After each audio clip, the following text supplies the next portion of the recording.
באזעקות אני ממשיכה, אני אומרת להם תלכו אתם למדרגות, אני בסדר, לא צריך. Setiap malam langit Timur Tengah seakan tak pernah surut dari kilatan cahaya. Suara sirene terus menggema di seluruh Tel Aviv dan Israel yang biasanya kokoh kini terlihat mulai goyah. Iran tidak hanya menyerang satu titik, tetapi menyebar serangan dengan ribuan rudal, drone kamikaze, dan keheningan mematikan yang datang dari jarak yang sangat jauh.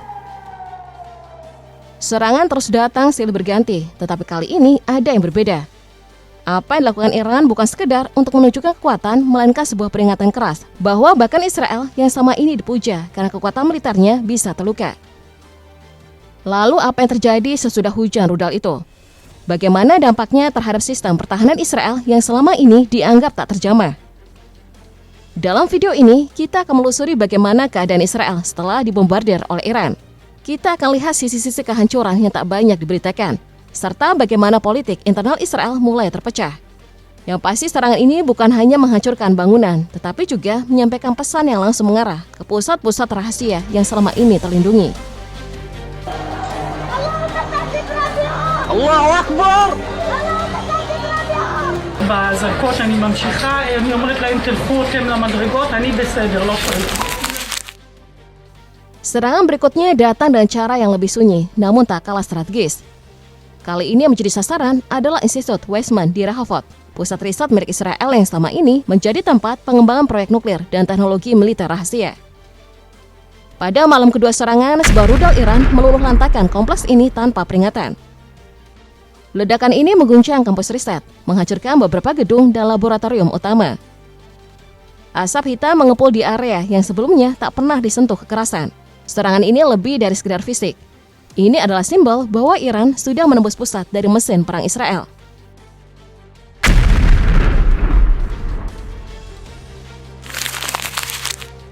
Di antara semua kota yang diserang, Bat Yamlah yang paling parah. Di kota ini, roket yang menghantam begitu cepat dan mematikan, meninggalkan kehancuran di mana-mana. Tidak ada sirene yang cukup cepat untuk memberi peringatan. Dan Iron Dome, pertahanan andalan Israel, kali ini tak mampu bertahan. Ledakan besar menghancurkan sebuah gedung apartemen dan merobohkan rumah-rumah di sekitar kawasan. Puing-puing berserakan di jalanan, sementara 9 nyawa melayang, termasuk 3 di antaranya anak-anak. Tapi yang lebih parah, kepercayaan terhadap sistem pertahanan yang selama ini dianggap tak terkalahkan, kini mulai retak.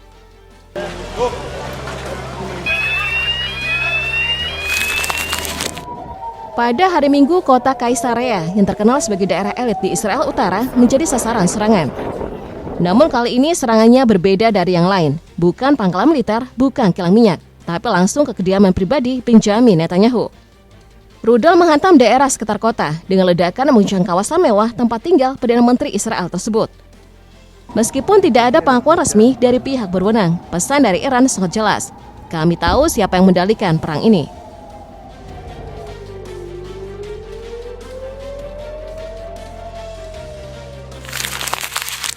Serangan pertama dimulai malam 13 Juni. Israel yakin sistem pertahanan mereka bisa menutup celah apapun. Namun satu rudal berhasil menembus pertahanan, menyasar kompleks Kiryat, pusat seluruh operasi militer Israel. Ini adalah kawasan strategis yang menampung markas IDF, Kementerian Pertahanan, dan Pusat Intelijen.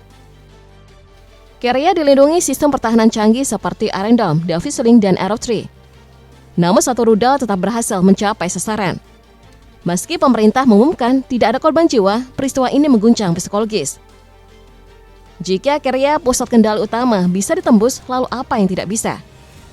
Apakah ini celah dalam sistem pertahanan Israel atau pesan dari Iran bahwa tak ada tempat yang aman? Di sini pertama kali mitos keunggulan mutlak Israel mulai retak. Dan ini baru permulaan. Setelah Kiryat, ancaman mulai meluas ke wilayah lain. Kita akan mengulasnya satu persatu.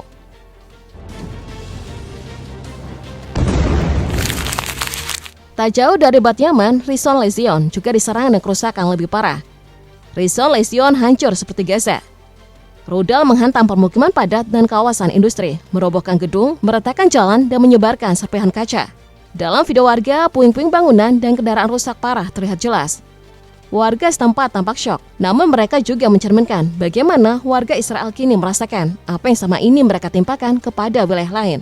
Dan trauma yang mereka rasakan sekarang berbalik menghantam mereka sendiri.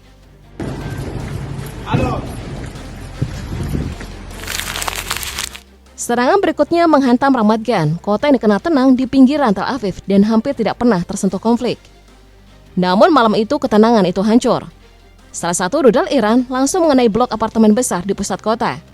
Ledakan dahsyatnya mengguncang seluruh distrik, mengirimkan asap hitam ke udara. Satu bangunan hampir hancur total, dinding-dindingnya runtuh, puing-puing berserakan di jalan-jalan, dan rumah-rumah sekitar ikut rusak parah. Ramat Gan yang sebelumnya merupakan kawasan pemukiman, kini berubah menjadi zona runtuhan. Ini adalah pesan yang sangat jelas, tak ada lagi zona aman.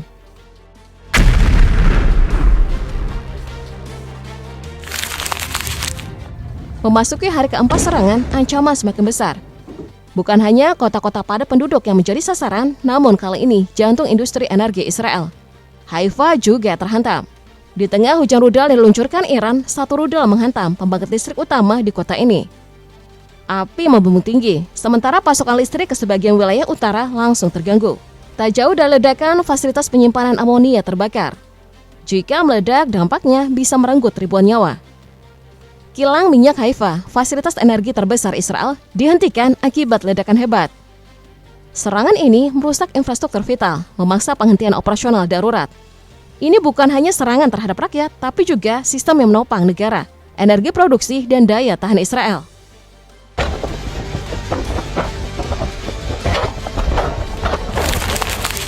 Satu hari setelah Haifa diluluhlantakkan, serangan yang tak terbayangkan pun terjadi. Kali ini yang menjadi sasaran adalah Herzliya, kota pesisir elit yang selama ini dikenal sebagai markas bagi jaringan keamanan dan intelijen Israel, termasuk Mossad. Pagi itu sebuah rudal menghantam distrik tenang di kota ini. Ledakan besar menghancurkan rumah, asap membumbung tinggi, dan sirine meraung-raung. Meski pemerintah tidak mengonfirmasi, video warga jelas menunjukkan sesuatu yang sangat dilindungi telah diserang.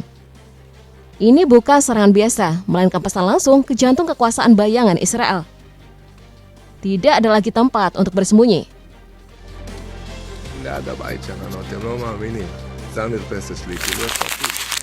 Setelah pusat kekuasaan yang sama ini tersembunyi dihantam, Iran membuktikan bahwa tidak ada batasan dalam perang ini. Serangan selanjutnya diarahkan ke Bnei Brak, kota ultra-ortodoks yang terletak di pinggiran Tel Aviv, yang sebelumnya hampir tak tersentuh konflik.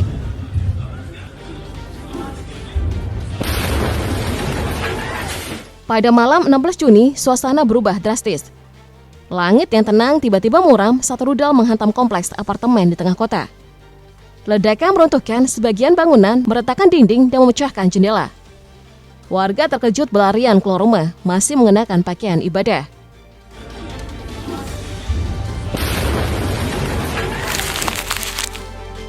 Iran kembali menunjukkan kekuatan dengan menyerang Gush Dan, wilayah metropolitan yang menjadi nadi Israel.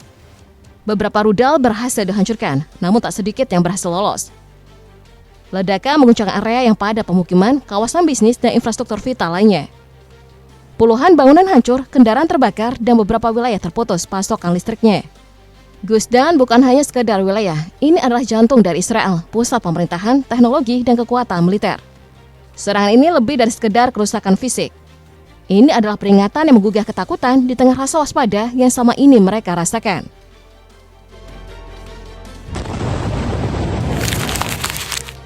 Perang ini belum berakhir, namun ada yang berubah. Israel membalas dengan rudal yang menghantam stasiun TV pemerintah Iran, simbol kekuasaan dan propaganda. Ledakan besar memaksa reporter menghentikan siaran langsung.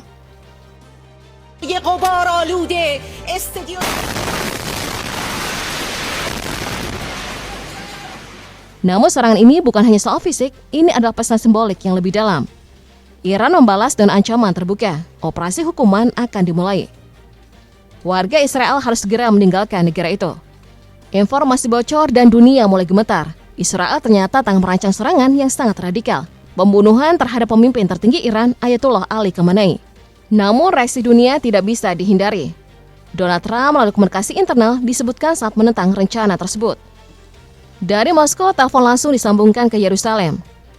Vladimir Putin memperingatkan Netanyahu dan keras. Tindakan Israel ini melanggar piagam PBB dan hukum internasional. Saat rudal mulai diluncurkan, diplomasi berjalan dalam bisikan-bisikan halus. Sementara kota-kota terbakar, para pemimpin dunia sibuk menukar ancaman di balik layar. Dunia kini berada di ujung jurang yang rapuh, terjepit antara dendam dan akal sehat. Jika satu langkah saja meleset, perang ini tak akan terbatas hanya di Timur Tengah. Ini bisa memicu babak baru sebuah konflik global. Sekarang pertanyaannya bukan lagi siapa yang menang, tetapi siapa yang punya keberanian untuk berhenti sebelum segalanya benar-benar hancur.